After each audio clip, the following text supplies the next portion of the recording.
I think Hainan Chicken is one of those dishes that you have to learn if you're trying to save money and trying to eat healthy at the same time. You get a ton of protein for super cheap since we bought an entire chicken, and there's really only 6 or 7 ingredients in an entire dish. Each of these meals comes out to $1.80, which can save you on so many of your expenses, which you can then put into your future investments. Let's cook up some awesome meals and get one step closer to financial freedom. Let's start it off with some green onions, only cost 99 cents. We got a big ass cucumber.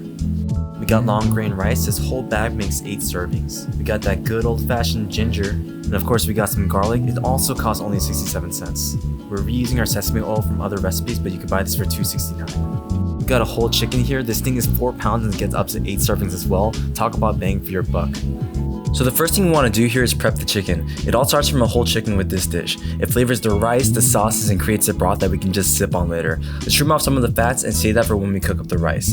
If there are giblets in your chicken, you want to remove them and make sure to use it for the broth later. After we trimmed and removed everything, let's salt this with what you think might be too much salt. This is going to be the main seasoning for the chicken, so if you under-season, it won't taste like anything. Let it rest for an hour to dry brine, and let's get to making our broth. Oh, and I totally forgot to add the green onion, the ginger, and the garlic cloves to inside the cavity of the chicken. This will flavor the broth and make it extra good. So now it's time to boil the chicken, which you'll need a huge pot for. We need to make sure that the chicken gets up to 165 degrees Fahrenheit because then it'll be fully pasteurized. This will take around 30 minutes and you'll be left with some perfectly cooked chicken. Boiled chicken, however, can be a little boring to eat, so let's get some extra steps in after this to ensure that we get some crunchy bits as we prep our meals. Oh, and as the chicken boils, let's remove any impurities that we find floating atop our broth.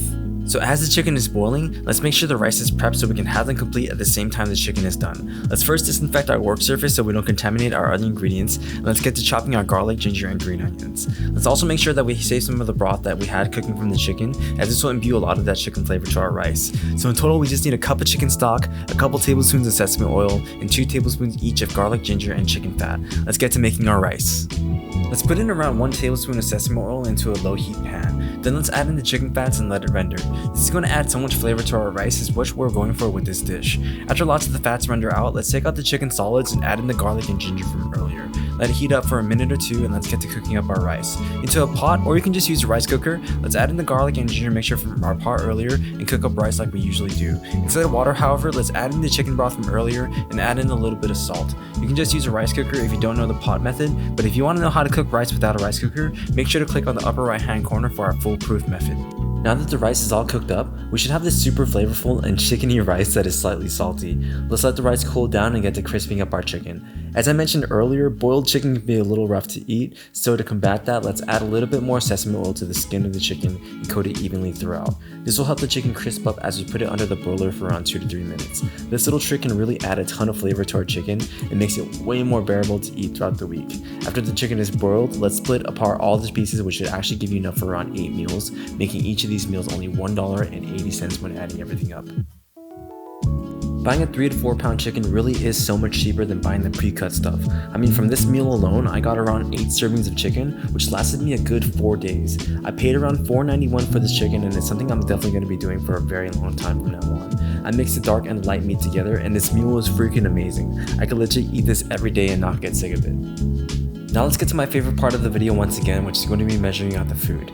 Each of these meals comes out to 32 grams of protein, 18 grams of carbs, and 23 grams of fat with a total of 470 calories per meal. Not bad at all for $1.80. This is actually my first time making Hainan chicken at home, and let me tell you guys, this is something that I'm going to be prepping a lot more often in my household. Try this out if you're looking to shred down, and skip the oil step if you're looking to really get lean within a couple of months. Really have been trying to put the best content for you guys. We appreciate each and every one of you, and we are almost at 10,000 subs, guys. If you like the video, feel free to like and subscribe. If you want to help support the channel, make sure to check out our cookbook where we go over awesome healthy Asian recipes. Hope you guys try this one out, and we will see you guys on the next one.